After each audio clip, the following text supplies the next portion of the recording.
Bueno, pues vamos a empezar. Buenas tardes a todos. Gracias, en primer lugar, gracias por asistir hoy, el domingo, que tenemos muchas actividades y se van solapando. Así que, de nuevo, mi agradecimiento a todos los que estéis aquí, a los socios de Jesús Ferreo por la disponibilidad también, y a los colaboradores y escritores de esta revista que han hecho posible que salga un número nuevo, especial 30 aniversario, en el que nosotros pues hemos apostado por un nuevo diseño de revista para que crezca un poco en contenido, en apariencia y en diseño y muchas cosas. Ahora iremos explicando un poquito. Este acto es el tercero que tenemos de los actos que conmemoran el 30 aniversario de Jesús Ferreo. El primero fue en el mes de marzo, una charla sobre el patrimonio arqueológico y cuevas, que nos acompañaron desde el Grupo Espeleológico de Córdoba y el Grupo Espeleológico de Nachuelo, bastante interesante, fue en este mismo lugar. A principios del mes de junio, el 5 de junio, presentamos el libro de Rosa, que me acompaña aquí a mi derecha, La voz de nuestra antepasada, un libro bastante interesante que ya prácticamente está agotado, esperamos sacar una reedición pronto. Y hoy es el tercer acto de este aniversario, en el que hemos apostado por una revista que recoja, en primer lugar, los 30 años de nuestra asociación, con un breve recorrido, que ahora Juan Ruiz hablará de ese recorrido, que ha sido el autor, presidente durante muchos años de la Asociación Jesús Ferreo. Y no me gustaría tampoco dejar de recordar a Maripaz, que fue la presidenta que me precedió, y a Reyes Lopera, que también fue la primera presidenta de la asociación. Actualmente, ¿en qué está Jesús Ferreo? Pues este proyecto nos ha traído con mucho trabajo en los últimos meses, porque es una revista que mezcla tanto la divulgación como la difusión y la investigación. Si queréis, pues os voy a hablar un poco en general de lo que hay, luego iremos hablando los autores, porque me incluyo entre ellos los autores que hemos desarrollado la revista. Tenemos la primera parte, que es el artículo de Juan Ruiz, que habla sobre la historia de la Asociación Jesús Ferreo durante 30 años. Luego tenemos un apartado de investigación histórica, en el que tenemos cuatro artículos de distinta categoría. El primero es de Juan Antonio Zamora, que no hablaré mucho porque me gustaría que luego lo presentara él, lo tenemos aquí en la mesa. El segundo es de Iván González Tobar, que es un arqueólogo de Fuente Palmera que ha excavado el alfar del Mohino y que ahora mismo está haciendo bastantes investigaciones sobre los alfares y el aceite romano en la comarca. Iván ha hecho un artículo sobre la posibilidad de que el nombre de Palma tenga su origen en una figlina. Una figlina es un taller alfarero cuya marca se encuentra en Roma, pero no se encuentra en la comarca. Todavía no se ha encontrado el alfar, y puede que el topónimo de Palma del Río, el origen sea ese, un origen romano que luego en época musulmana se convirtió en Palma y que hoy día pues se ha vuelto a utilizar por el sonido P, ¿vale? El tercer artículo es de Álvaro Castro, que no iba a acompañar, pero no ha podido estar aquí a última hora, sobre Juan de Cazalla, una familia importantísima de los Cazallas en Palma del Río, y que ya hemos hablado en varias ocasiones de ello. Él tiene un libro publicado sobre María de Cazalla y es especialista en esta familia. Y el cuarto artículo es de Juan José Toribio García, es un autor de la Puebla, un historiador de la Puebla, que habla sobre la relación entre el convento o la iglesia del Rosario en la Puebla con el convento de Santo Domingo de Palma. Tuvieron bastante relación de artesanos y de patronazgo, y él desarrolla un poco esa relación. Perdonad, ¿me escucháis allí detrás que no tenemos audio? Y espero que se escuche del sonido un poquito, ¿vale? Luego entramos en un segundo apartado que es más de divulgación histórica, en el que viene un artículo sobre el archivo de protocolos de Posada, que luego hablará Rosa sobre él, y un artículo mío en el que hablamos sobre Bonsor, o hablo sobre Bonsor en el Valle del Guadalquivir. Bonsor fue el precursor de la arqueología científica o la arqueología andaluza. Era de origen francés y hizo varias expediciones en el siglo XIX, principio del XX, arqueológicas sobre el mundo romano. En este caso, la expedición más famosa que tiene la empieza en Palma, a principios del siglo XX. Y él hace un diario que encontré en el Archivo Histórico General de Andalucía, en el que va hablando sobre las cosas que va encontrando en Palma del Río. Encontró un par de cráneos neolíticos y encontró bastante información sobre el Cerro de Belén, la Fuente de Belén, y a partir de ahí empieza la expedición. Él va tomando incluso un diario que recojo aquí en el artículo, y la verdad que es bastante interesante las ilustraciones que tiene. Habla incluso del nombre que se ha perdido, las norias, las antiguas norias. Aquí en aquella época las llamaban azagaya o azacaya, que es un nombre con bastante tradición islámica. Y luego pues va hablando un poco sobre lo que va encontrando. Es más un diario de expedición. Ahí podéis encontrar desde el café que compraba, las cosas que le iban ocurriendo al lado del río, la visita a las murallas, un poquito de lo que va detrás de la arqueología, ¿no? Al final de esa nota arqueológica pues hablo también de la inscripción de Sotogordo. Sotogordo es un cortijo que está cerca del Calauge, y ahí se encontró a principios del siglo XVII una primitiva, una estela, una inscripción romana bastante curiosa que hoy día está desaparecida, no se ha vuelto a encontrar, pero sí un historiador sí recoge lo que decía esa estela romana, y se puede leer un poco la noticia de un hallazgo arqueológico del siglo XVII y XVIII, ¿vale?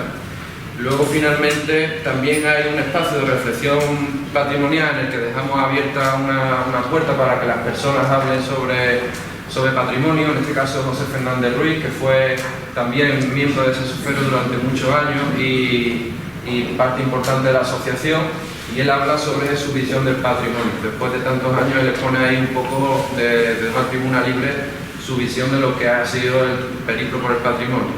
Y más adelante también tenemos un artículo que tampoco nos ha podido acompañar hoy, de un profesor del ciclo de energías renovables del Instituto Antonio Gala.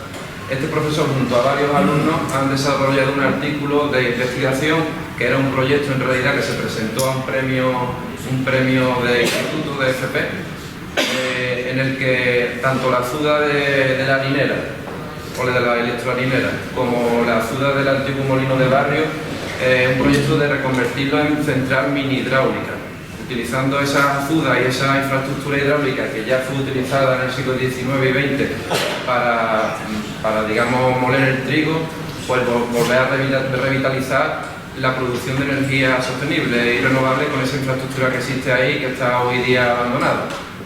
Mucha gente dice que los ríos deberían de ser libres, que había que quitar todas las presas. Nosotros pensamos que es un resto de nuestro pasado que ha sido utilizado y que se podía volver a reutilizar. Incluso hay experiencias en el norte de molinos harineros que hoy día son mini centrales hidráulicas. Así que bueno, ellos sobre esa idea trabajan bastante bien, porque exponen desde un punto de vista científico ese proyecto de reutilizar la antigua azuda, los antiguos molinos, como puntos de energía renovable.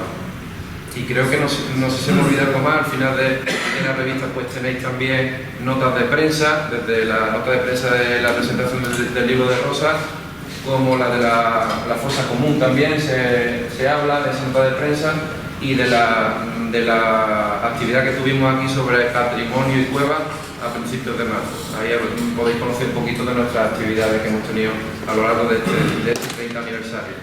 Finalmente tenemos dos reseñas de libros. En primer lugar, un libro de una palmeña que se llama Belén Sánchez Muriana, y que además ha sido la diseñadora de esta revista, la que ha maquetado esta revista. Ella ha hecho un artículo de investigación, ha hecho un libro sobre la mujer en la cerámica de la Rambla, y en esta revista pues Álvaro Castro hace una reseña sobre ese trabajo. Un trabajo bastante bien diseñado y bastante bien maquetado, y que luego también pues se ve en esta revista, una revista que ha cambiado el diseño y hemos apostado por ese cambio de diseño. Y finalmente, creo que no se me olvida, bueno, sí, hay una reseña de una tesis doctoral de una arqueóloga francesa que se llama Oriane Dupieux. Esta mujer ha trabajado los alfares del Genil y ha encontrado varios alfares nuevos, inéditos, aquí al final del Genil, en la confluencia con el Guadalquivir, y es bastante interesante porque aunque está originalmente escrita en francés, acaba de ser publicada al español y ahí tenía una pequeña reseña de su trabajo, un trabajo arqueológico que es bastante interesante y sobre todo para Palma del Río porque da luz a varios alfares que eran inéditos o son inéditos actualmente. Y creo que no se me olvida nada, no sé si he ido un poco rápido, voy a pasar brevemente mi turno de palabra a Juan Ruiz. Seguimos trabajando, Sosferro sigue trabajando, tenemos pensado proyectos de futuro, como por ejemplo tenemos pensado el tema de revitalizar la tradición oral, proyectos de tradición oral. Nuestra revista nos gustaría que fuera anual, es decir, nos gustaría que el año que viene en esta fecha tuviéramos el número 7 sobre la mesa, en el mismo formato y con la misma calidad. Y también pues recordar también que tenemos contacto con la Cooperativa Agrícola de Regantes que también nos están apoyando en nuestros proyectos. Ya presentamos un proyecto de digitalización del archivo de protocolos notariales. Como sabéis, el archivo está en un estado bastante defectuoso y hemos apostado por la digitalización. No ha llegado todavía a buen puerto, estamos intentando que llegue de una forma o de otra, se trabaje en ese archivo y se digitalice porque pensamos que ya es hora de que se ponga en valor ese archivo después de casi 40 años y después de ver que esa documentación pues, corre serio peligro, ¿vale? Así que en eso estamos y creo que seguramente se me habrá olvidado algo, lo siento, pero para eso está Juan, que ha sido mucho tiempo presidente y motor de la asociación. Buenos días, antes que nada, recuerdo y memoria. Voy a citar pocas personas, porque es que de verdad en 30 años no mucho decir, que todo da mucho decir. Pero nos tenemos que acordar de Eva Lopera, socia fundadora aquel 25 de enero de 1992, fallece en 2003, de forma que algunos ya sabéis, de pronto y porrazo, como se suele decir por aquí. Y de Rafa Nieto. Rafa Nieto más joven, entra 4 años después, si no me equivoco en mi archivo personal es del 96 cuando entra, y fallece unos cuantos años después. Dos personas muy interesantes. Bueno, Rafa Nieto, hablo el más joven, tiene publicado ahí muchísimas cosas, hasta que pinchéis un poquito y lo veis. Y Eva era meticulosa, rigurosa, súper inteligente y quizá publicó menos de lo que tenía que publicar. Pero bueno, también la muerte le vino así, sin esperar, como muchas veces. Agradecimiento también. Ayuntamiento de Palma, Patronato de Cultura. Patronato de Cultura nace otra vez archivo. Pues 4 años después de nuestra fundación, puede ser 96, 93, después de verlo. Patronato de Cultura, dicho, Universidad de Córdoba. Bueno, en nuestros libros, que son 10 aproximadamente, hay libros dirigidos, los autores son catedráticos muy reconocidos de la Universidad de Córdoba, Enrique Soria, Ricardo Córdoba La Llave. Pero otra cosa que nosotros siempre hemos apostado por la gente joven. Ahí se van apareciendo en el libro gente que en aquel momento eran becarios y actualmente son profesores titulares con un caché a nivel internacional. No es que yo esté valorando la catedral, es decir, la gente del pueblo, no, estoy diciendo que han estado con nosotros, como mucha gente del pueblo, que ahora también comentaré. Empresas. No hubiera podido ser esto, especialmente sin Cajasol y sin la Caixa. Aquí tenemos a Roberto, decía que no iba a citar yo a mucha gente. Sin Cajasol y sin la Caixa, Cajasol llegó por una casualidad de otra persona aquí, que no es de Palma, pero que estuvo mucho tiempo, que nos dice, oye, que la fundación está ahí. Y por ahí lanzamos libros, primero ante las becas, muchas, para estos pipiolos, que luego son catedráticos de universidad, y nos aportó muchísimo dinero en aquel momento, antes de la crisis. Estoy hablando de finales de los 90, principios de los 2000. Muchas visitas a Cajasol hicimos en aquel momento. la Caixa, y ahora pues lo ha dicho Emilio, estamos tiesos como muchas personas actualmente, pero lo crítico que está a ver si la cosa pasa, pues estamos intentando recurrir a ver quién nos ayuda, porque ya he citado, lo estamos ofreciendo a la cooperativa. Empresarios de Palma, muchísimos también. Algunos están plasmados en el segundo libro, Palma en los libros. Ahí si veis la solapa de la portada y la contraportada, ahí aparecen esos empresarios. Nos dieron dinero, y empresarios pequeños, nos dieron mucho dinero. Y os voy a decir otra cosa, personas anónimas. El cuadro ese que está ahí, restaurado la presentación, ahora lo diré, la presentación que está en la parte izquierda, la parte de la epístola era esta. La parte de la epístola, la derecha, mirando a la derecha, entonces la parte del Evangelio, sí, mirando a la izquierda. Ese cuadro se restauró por una persona anónima, aquí hay mucha gente que sabe quién es, pues aportó un dinero, muchísimo dinero. Nosotros hicimos esos dineros a otros colectivos. Bueno, no pudieron pasar. Llegamos aquí, llegamos a Don Sebastián, y mi hermano también, tengo cosas un poquito.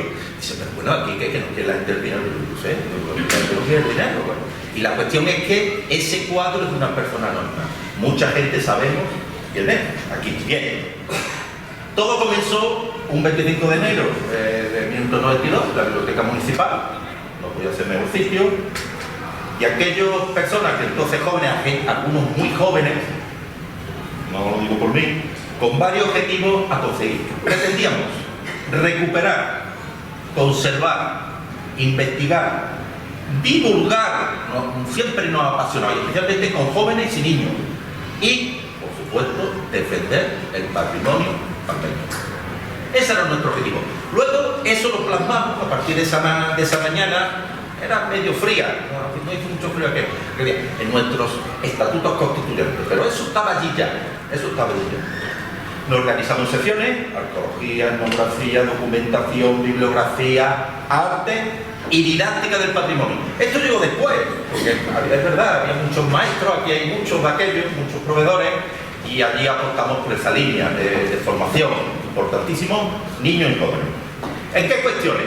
Ahí ven posteriormente el artículo, publicación de libros, casi 10, revistas, proyectos educativos preciosos, o de verdad están ahí, se pueden todavía implementarse, se pueden desarrollar, es que están ahí, están ahí para seguir y poder trabajar con esos niños, con esos jóvenes.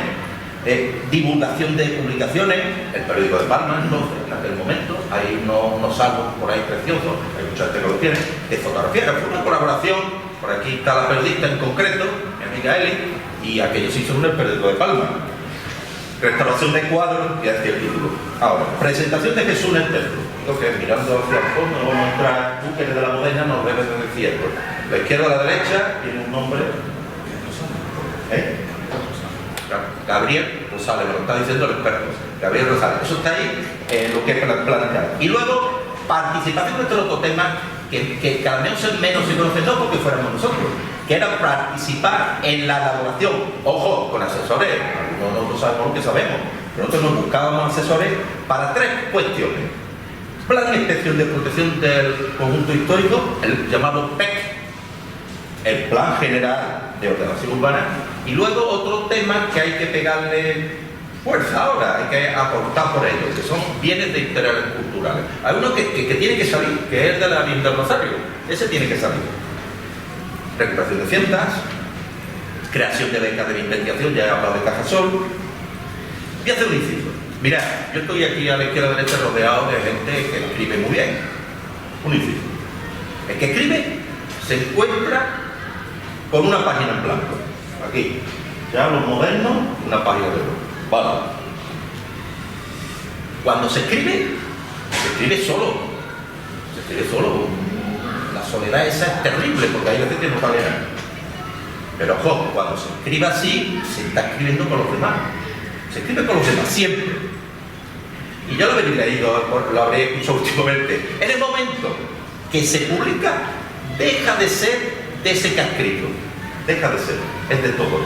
Pues bien, ¿qué estoy diciendo? Sassoffer fue un trabajo coral. Un trabajo coral. Teníamos una página en blanco, había los ordenadores patateros y aquí la gente dice, bueno, pues vamos a trabajar por esto. Y después, la trayectoria ha sido esa, ahí está. No es nuestro, ya no es nuestro, es de la colectividad, con nuestros aciertos y con muchos errores. Pues nuestras críticas, muchas veces duras, y con nuestras autocríticas. Pero eso ya es de todo, que eso es lo fundamental. Que escribe, que trabaja, siempre trabaja en colectivo, en coral. Es una tesis que todos los que estamos aquí, Zamora también trabajó y muchísimo. Estoy con Rafa, me parece, en aquella época, un poquito después, o antes, con Arca Morales, con el que aquí hay mucho, Maricarne, Ana, no sé, Carlos Durán, que está por allí, hay mucho, Doña Roto, bueno, muchísimo. Bien, trabajo coral, un trabajo colectivo, siempre lo hemos tenido. Lo que tenemos, lo que hemos publicado y tal, colectivo, no es nuestro, es de la gente, y es que es verdad, es que no hemos firmado. Yo he firmado este artículo, pero se lo decía a mí, pero si es que yo soy muy meticuloso en algunas cosas, en otras no tanto, ¿no? Pero yo antes de publicar algo, yo tengo correctores, pero es que esa Ferrero, algunos se están riendo por ahí, algunos, es que este ha pasado por miradas de gente, bueno, intelectualmente que no lo podéis, ellos, esto por la derecha, esto por la izquierda, y hay por ahí más gente, que no se les escapa ni una normalmente. Yo lo firmo, el autor, y bueno, yo llevo la responsabilidad, no se la lleva, pero que este en concreto no es mío, aunque lo firmo, no es mío, porque es de la gente. Y todo, insisto, ha sido un trabajo colectivo sin ánimo de lucro. Bueno, y ya no tengo más la paliza, y os voy a contar aquí lo último que escribí, que ya digo, que es individual, porque lo firmo, pero me gustaría comentarlo. Lo voy a leer, transcribo. Hablamos ahora de la gobernanza local como un concepto muy moderno e innovador. Pero hago una pregunta retórica. ¿Qué eran aquellos trabajos en común sino una gobernanza bien estructurada y organizada por siglos de experiencia? Lo nuestro, este trabajo colectivo de 30 años, ha partido del convencimiento de que un ser humano sin memoria no puede defenderse ante la vida ni encontrar su personalidad, su identidad. Con la certeza de que un pueblo sin raíces no es más que un consumidor pasivo de la realidad. Cada día está más presente para todos que necesitamos cuidar, conocer y conservar nuestra memoria, porque sin ella estamos perdidos. Esta preocupación reciente nace de la percepción diaria de la enorme riqueza que el tiempo ha dado a Palma del Río, a su comarca, a Andalucía. En definitiva y a cabo, nuestro patrimonio es un elemento a valorar por su imprescindible aportación a nuestro desarrollo personal y social. En ello está Saso Ferrero, 30 años ya y lo que queda.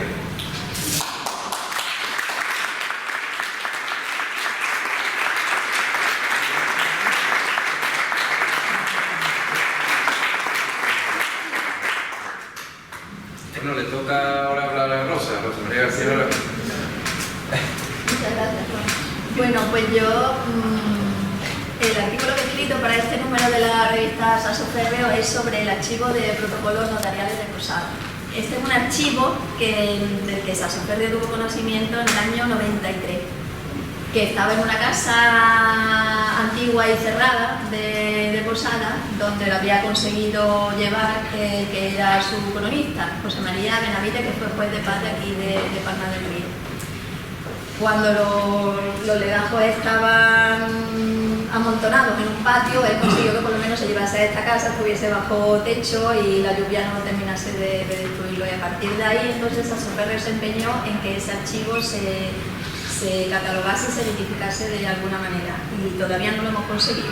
Hay que decirlo, que todavía no hemos conseguido que ese archivo esté como debería estar y que tenga acceso a la gente como lo debería tener. Y ese es el proyecto en el que estamos ahora empeñados. Y si es difícil conseguir a lo mejor un sitio adecuado que esté abierto al público para él, que tenga una sala de investigadores, que tenga una biblioteca, pero por lo menos que se digitalicen, porque digitalizados los documentos están ya salvados, ¿no?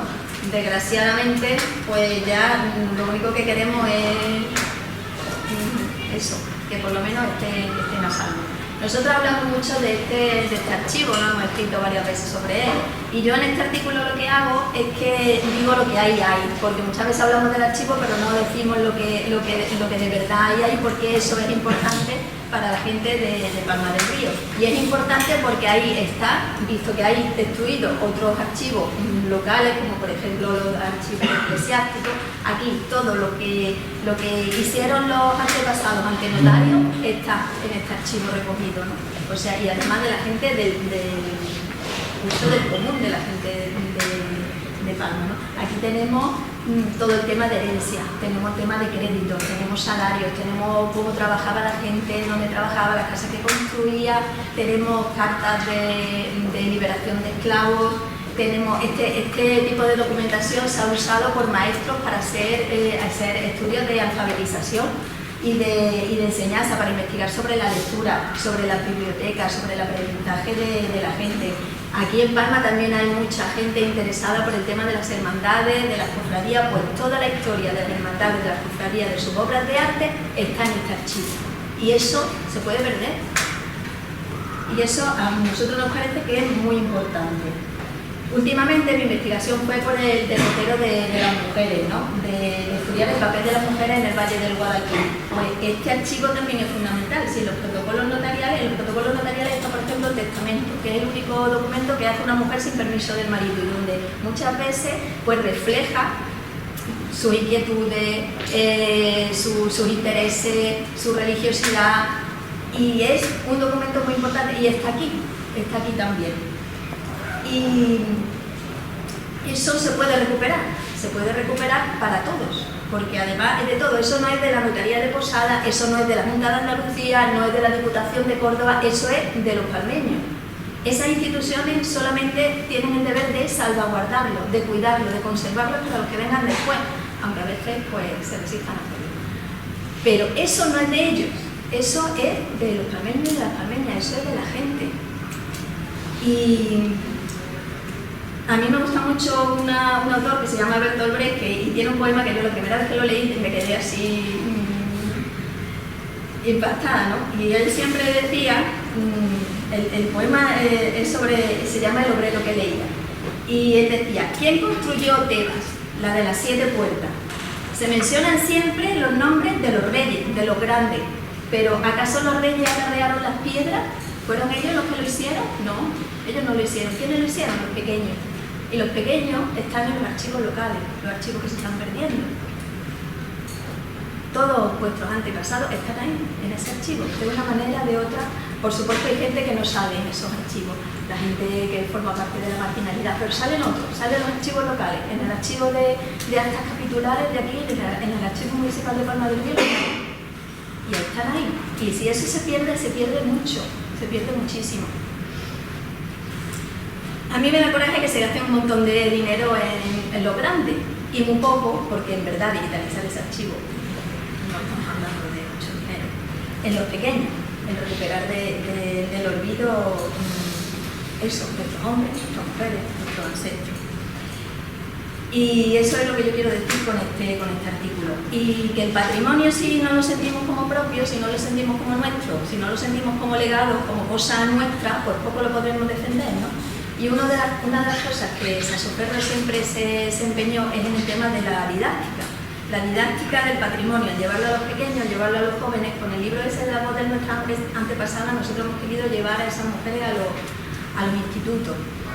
Y yo creo que este es un camino muy importante y me gustaría que Sasoferro lo retomase, y me gustaría que gente joven de aquí de Palma, historiadores jóvenes que están ahora iniciando la carrera o interesados por estos temas, pues lo retomasen. Y aquí hay una persona que lo he visto entrar antes, que es Carlos Jurado, que es de mi pueblo, que es de Peñaflor, y él, que, a ver, ¿dónde estás, Carlos? Bueno, pues Carlos llevó a cabo un proyecto precioso aquí con los nenes de los colegios, que se llamaba Aprendo, Valoro, Respeto, que era llevar el patrimonio a la escuela, ¿no? Le enseñábamos la prehistoria, Ana también lo sabe, que está aquí. Y fue Carlos el que y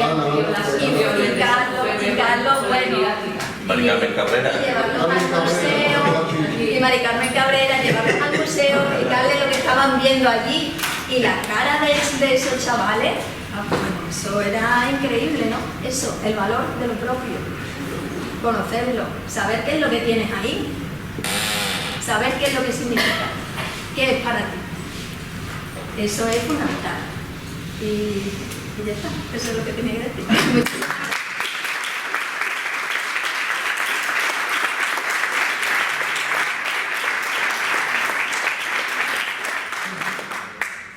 Le paso la palabra a Juan Antonio Zamora. Bueno, buenas tardes. Yo voy a ser... ¿Se oye bien? Sí. Yo voy a ser muy breve, porque me dijo Emilio, habla de tu artículo, pero no lo destripe. Entonces no sé cómo se hace eso. Entonces, he elaborado unas notas para exponerlas.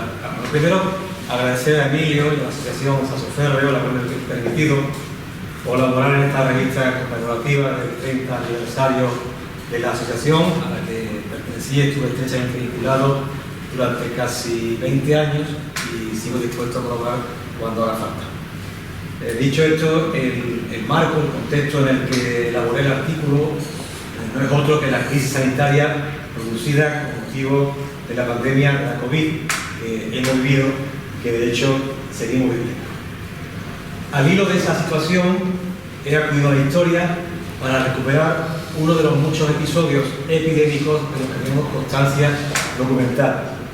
Concretamente, he analizado los brotes de fiebres tercianas o palúdicas registrados con carácter epidémico en España y, por tanto, en Palma del Río en el siglo XVIII, una etapa a la que ya he dedicado otros trabajos. El paludismo, una enfermedad que a día de hoy se sufre en muchas zonas del planeta con rango endémico y que en aquel entonces también hacía acto de presencia de forma periódica en nuestro territorio. ¿Y cuáles son los objetivos que he perseguido? En primer lugar, exponer la visión que en ese momento histórico, en el siglo XVIII, en la Edad Moderna, se tenía sobre la enfermedad en general y sobre el paludismo en particular. ¿Cuál se suponía que era su causa? ¿Cuál su auténtica causa, distinta? ¿Y con qué medios contaba la población y las autoridades para enfrentarse a ella? Y en segundo lugar, constatar que las epidemias, con dimensión pandémica o no, son un fenómeno recurrente en nuestra historia.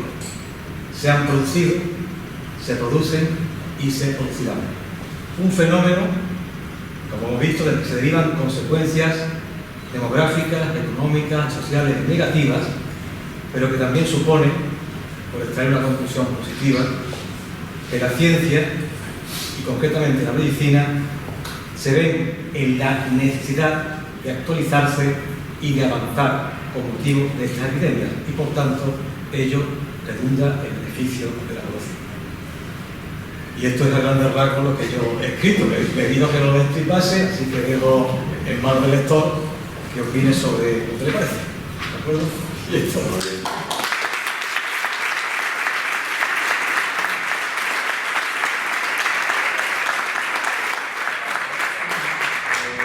Muchas gracias, Juan Antonio, por tu palabra y por no destripar el artículo. es muy interesante. Hombre. Y como al principio se me olvidó comentarlo, la revista tiene una portada, que creo que es importante también saberlo. La foto de portada son los restos de Seguí de Agurina. Hace 4 años nosotros visitamos a veces yacimientos arqueológicos, visitamos monumentos y nos dimos cuenta que la última vez que hubo grandes inundaciones se abrió un gran boquete en la tierra y aparecieron los restos de la posible muralla o algún edificio grande de gran calado de lo que era el perímetro de la ciudad romana de Palma del Río, que es Seguí de Agurina, y por eso es la protagonista, o esta foto es la protagonista de nuestra portada, porque seguimos reivindicando también la puesta en valor de yacimientos arqueológicos. Ya lo hicimos con el del Mohino, que seguimos pensando que se debía haber apostado por ese yacimiento arqueológico de alfar romanos, seguimos pensando que estas murallas y estos restos emergentes que se pueden ver en superficie, no hay que excavar, también deben de ser consolidados y deben de ser trabajados y deben ser investigados y estudiados, y seguimos pensando también que este tipo de patrimonio debe de seguir ampliándose. Y finalmente, pues también decir que esta publicación es una publicación en la que nosotros hemos puesto mucho empeño, mucho esfuerzo y mucho dinero. Sale a la venta a un precio que no es ni de lejos el que nos cuesta, y que lo que buscamos es la difusión y sobre todo la divulgación, y apostar por las publicaciones, unas publicaciones que tienen cierta carencia desde que hace muchos años que no se edita la revista Ariadna. Y debería de volverse a editar porque tenemos mucha gente, artículos ahí en el baúl metido, y pensamos que es una herramienta importantísima para nuestra historia y para nuestro patrimonio. En la misma portada tenéis un cuadradito con muchos puntitos, es un código QR que si le dais con el móvil os lleva a nuestra página web, que aunque no sea una publicación digamos en soporte papel, es una publicación que también nos ha dado mucha difusión, porque apostamos cuando nadie apostaba por internet en el año 2002-2003, creo que ya era el 10º aniversario, hicimos la primera página web y hoy día seguimos volcando todos nuestros artículos, nuestros libros, la mayoría están en PDF ahí subidos de manera gratuita, y todo lo que vamos haciendo pues lo vamos publicando en esta página web, además de en redes sociales. En Facebook tenemos un apartado que se llama Fotomemoria de Palma del Río, en el que hemos subido más de 500 fotos antiguas de Palma del Río, y bueno, también estamos en el mundo, digamos, digital, de internet con lo que se conlleva de intentar pues, difundirlo a la gente joven y a todo el mundo, para llegar a todos sitios. Así que nada, en principio creo que no se nos ha quedado nada en cartera. Como pensábamos que la presentación fuera dinámica y fuera muy ágil, tampoco queríamos extendernos mucho, queríamos dejar al final un poquito de tiempo por si nos queréis preguntar cualquier cosa. Todas nuestras publicaciones están allí detrás a vuestra disposición, a precio súper reducido, y nada, si queréis cualquier cosa nos lo preguntáis, y de nuevo pues agradeceros que nos hayáis acompañado en la presentación de esta revista, y os emplazo al año que viene a esperar que la revista número 6 salga. 7, perdón. Así que nada.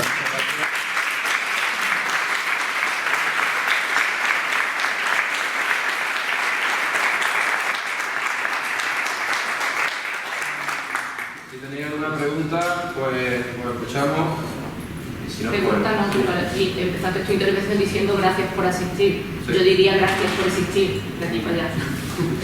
Gracias también a los demás socios, y seguimos abiertos a más colaboraciones y a socios, porque si no fuera por el personal que estamos aquí desinteresadamente, pues no seguiríamos funcionando 30 años después. Así que volvemos a hacer un llamamiento a todo el mundo, porque aquí puede entrar cualquiera.